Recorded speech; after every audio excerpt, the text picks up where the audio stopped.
Selamat pagi, selamat siang, selamat malam, dan selamat sore. Kita balik, sekali-kali dibalik ya. Baik, mahasiswa sekalian, kita membahas pertemuan selanjutnya. Ya, ada kuliah kita, ya, arsitektur barat. Materi hari ini yang akan saya sampaikan adalah arsitektur modern periode ke-1. Ya, kemarin sudah kita sampaikan definisi. Jadi definisi secara umum arsitektur modern itu yang kemarin sudah saya sampaikan. Definisi arsitektur klasik, ingat? Nah, terkenal dengan the three order of classical architecture. Kalau definisi arsitektur modern gimana? Nah, diingat ya. Materi yang kemarin coba dilihat kembali. Ya, pokoknya apa? Inti sarinya arsitektur modern itu apa? Nah, itu silakan Anda cari, Anda baca kembali lah yang saya sampaikan kemarin. Ya. Nah, sekarang kita membahas tentang arsitek modernnya seperti apa. Ya. Baik, kita lihat periode pertama. Ada 2 atau 3 periode nanti. Ya, jadi kali ini kita coba bahas periode yang pertama, yaitu tahun 1900 sampai 1929.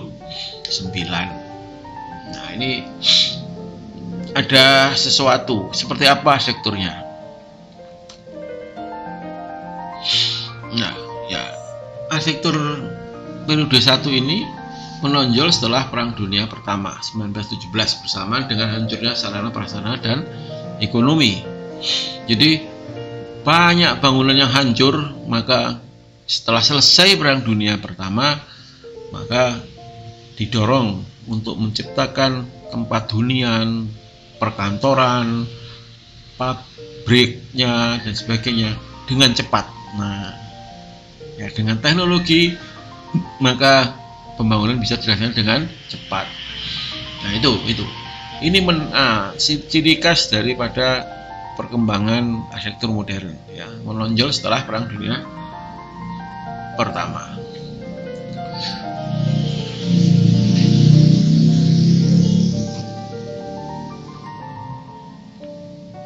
Konsep ruang arsitektur sebelumnya diperhatikan hanya pada kegiatan, emosi, dan kemuliaan, maka pada masa ini faktor terbentuknya ruang juga ditunjang faktor komposisi, rasio, dan dimensi manusia.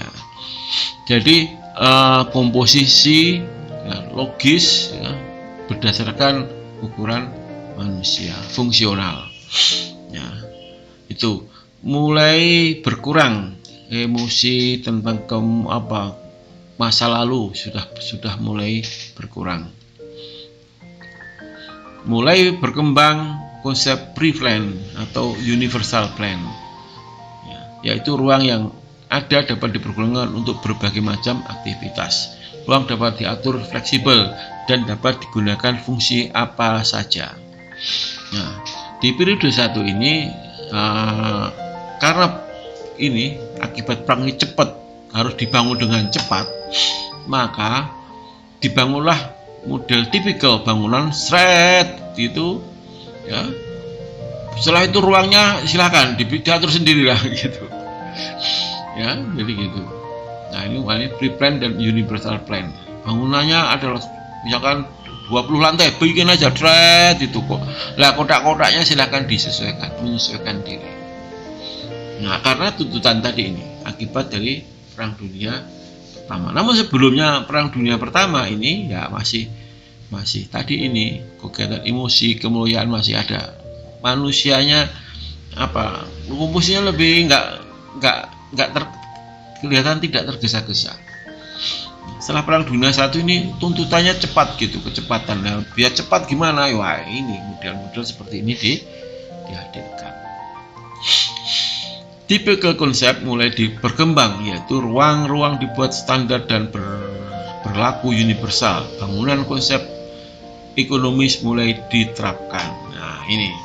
Jadi karena akibat Perang Dunia ini juga ada resesi, ya, ada aviasi, prasarana dan ekonomi yang ada masalah, namun butuh ruang dengan cepat, maka ini tuntutannya ini. Itu ruang dibuat standar, berlaku universal. Ruangan dibikin ukurannya dibikin standar secara internasional. Nanti dikenal dengan international style. Penggunaan konsep ekonomis mulai diterapkan. Ekonomis ya, harus ekonomis. Sederhana tapi kuat itu ya. Karena akibat Perang Dunia Pertama. Efisiensi dalam penggunaan bahan mulai nampak, yaitu dilihat dengan munculnya bentuk-bentuk kubus. Ya, terutama pada bangunan bertingkat tinggi. Arsitektur kotak korek dikenal dengan struktur kotak korek. Dengan menggunakan struktur beton dan baja. Nah, jadi menggunakan struktur beton dan baja, ya, bentuknya kotak-kotak kubus, ya, dikenal dengan struktur kotak korek, bentuknya kotak gitu. Pre-plan juga, kotak-kotak, ruangannya bisa berdasarkan modul diatur, silahkan.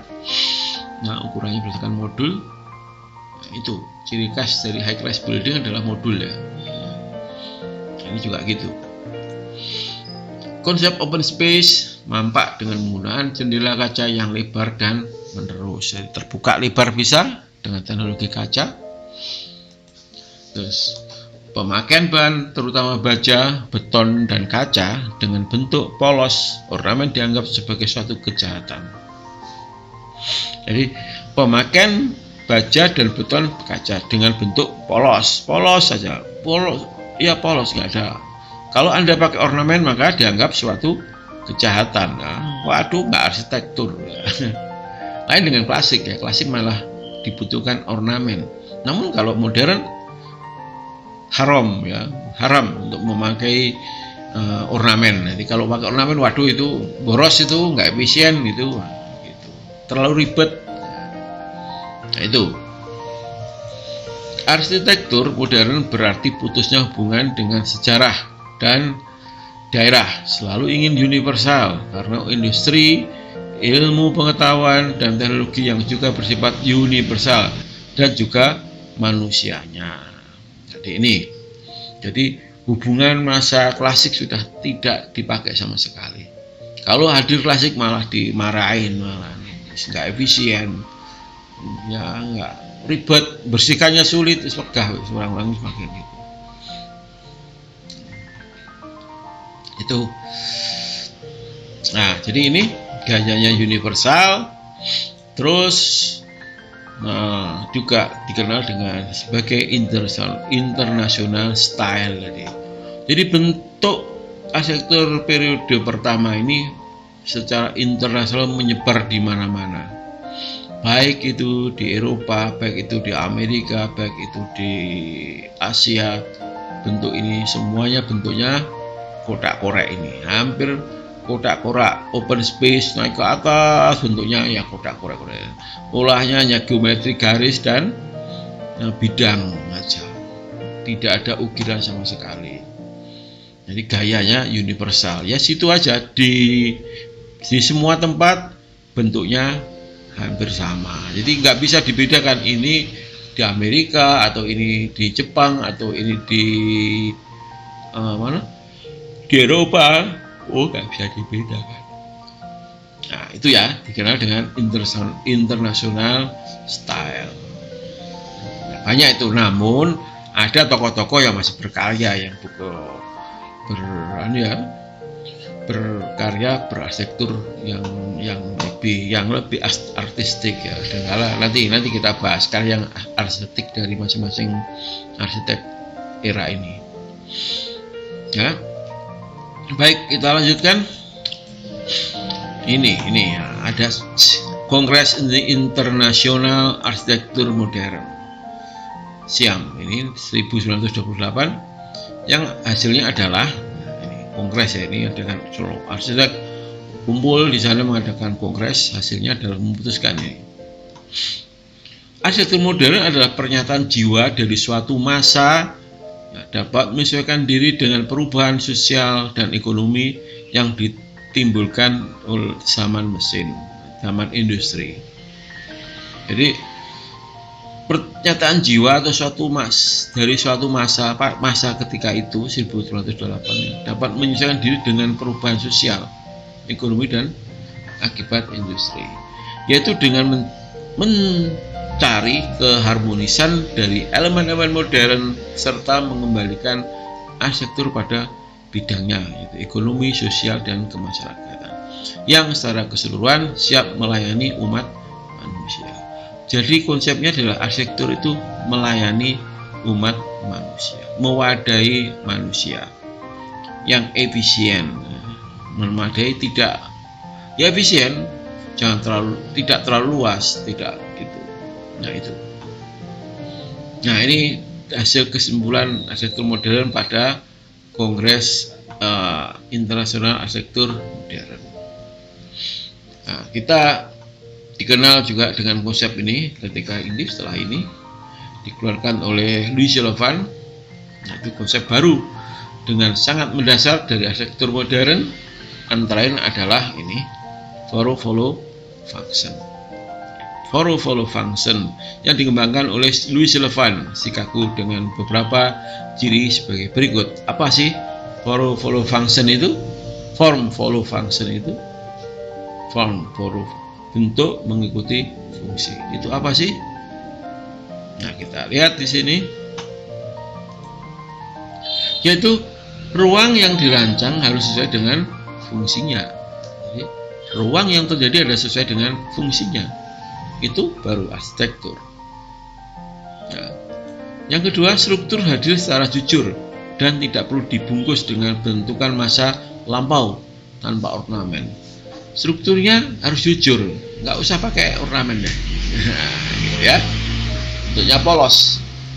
Yang ketiga, bangunan tidak harus terdiri dari bagian kepala, badan, dan kaki. Ya, jadi tidak harus. Fungsi sejalan menyertai dengan wujud. Nah, ini metode ya, adalah metode menyertai ya, fungsi sejalan menyertai dengan wujud. Jadi akhirnya menciptakan wujudnya itu bersamaan, berjalan bersama. Tokoh pada periode ini ya, 1900 ini tokohnya yang dikenal ada satu, Louis Sullivan sendiri yang membuat teori follow function, Frank Lloyd Wright, Le Corbusier, Walter Gropius, dan Louis Mies van der Rohe. Ini tokoh utama ya. Artinya banyak juga masih kan tokoh-tokoh di sini. Arsitektur yang lainnya banyak. Ya, silakan cari kalau Anda bisa men-source pada arsitek pada periode ini, tahun ini itu siapa saja, cari aja di Google, banyak aja. Di dalam kita yang utama ini, atau ini terkenal, karya-karyanya terkenal sekali. Nah, akan kita bahas. Baik, kita lihat karyanya Louis Sullivan. Louis Sullivan orangnya seperti ini. Louis Sullivan. Jadi, ini karyanya. Nah, karyanya sudah moduler, kotak-kotak sama, sudah gini. Kepala, badan, kakinya tidak begitu nampak, namun masih muncul ya, masih ada sedikit.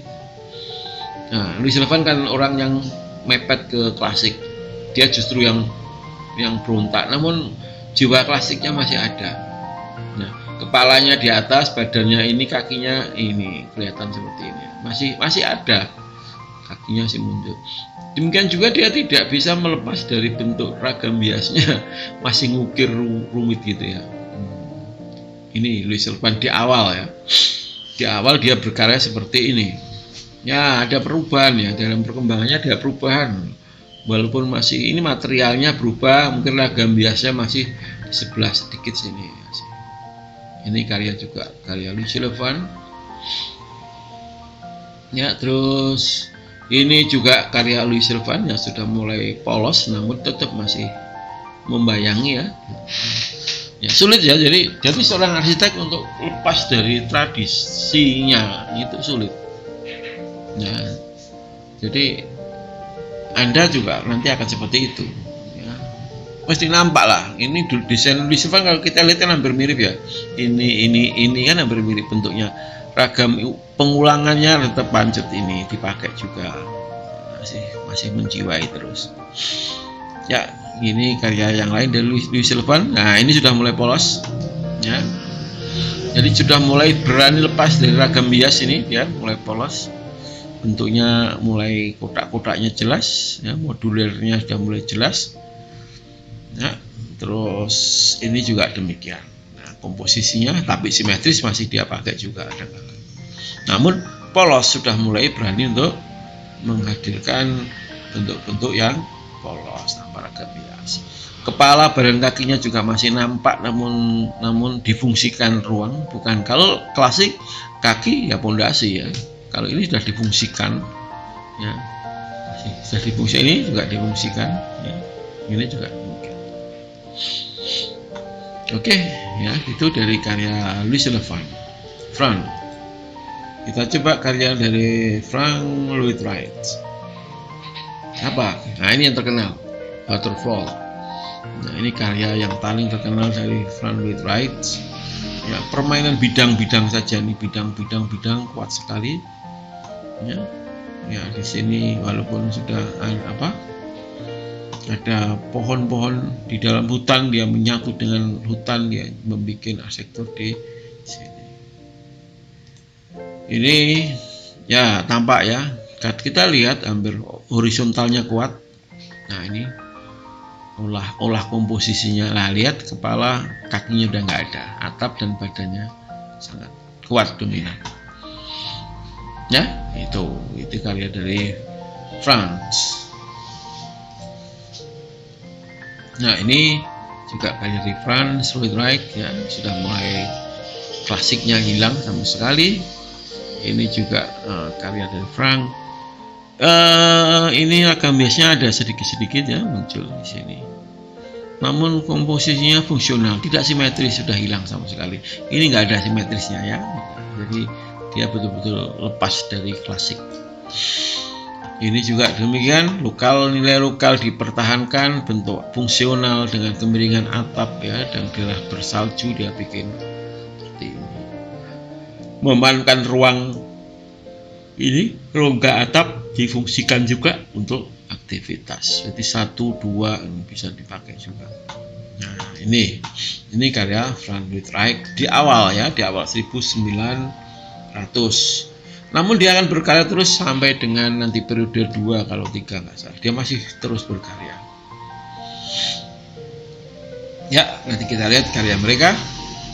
Selanjutnya kita coba karyanya si Le Corbusier yang Prancis, ya. Ya, karyanya dikenal sini Hotel Lavoie. Ya, ini sangat jelas sekali. Betul-betul muncul sesuatu yang baru. Kalau kita lihat bentuk klasik, bentuk ini betul-betul berbeda sama sekali. Bidang mainnya, bidang garis jelas ini. Ya, ini kaca dibuka, open space, begitu mudahnya ruangnya terbuka seperti ini. Ini karya dari Corbusier. Ini juga demikian. Ya, dari moduler sudah mulai high rise, ya, pakai beton, pakai itu, modul polosan, nggak usah beratap, ya, tidak.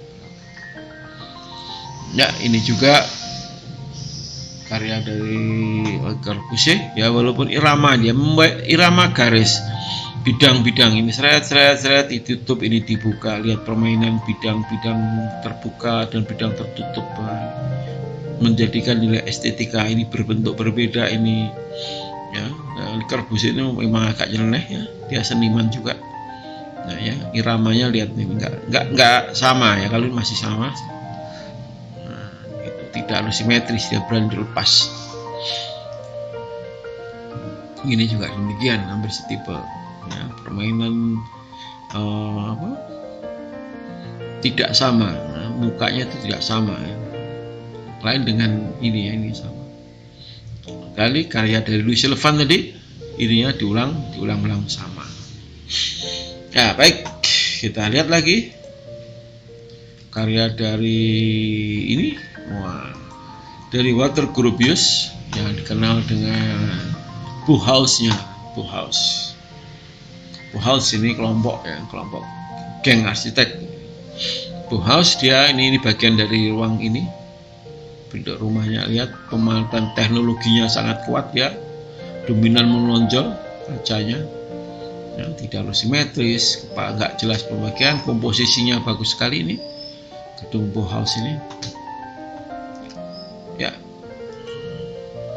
Ini adalah gedung karya dari asrama, karya dari ya bagus iramanya. Nah ini juga karya dari Walter Gropius, kaca open space, betul memanfaatkan kaca semaksimal mungkin ya. Ini bagian dari gedung ini ya, dari tampak yang lain. Nah ini karya dari Walter Gropius, silahkan Anda mencari karya Walter Gropius, Frank dan sebagainya itu pada periode tahun yang 19 sampai 1929 tadi ya.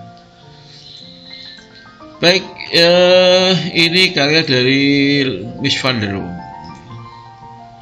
Ya, sama, hampir sama dengan karyanya tadi ya.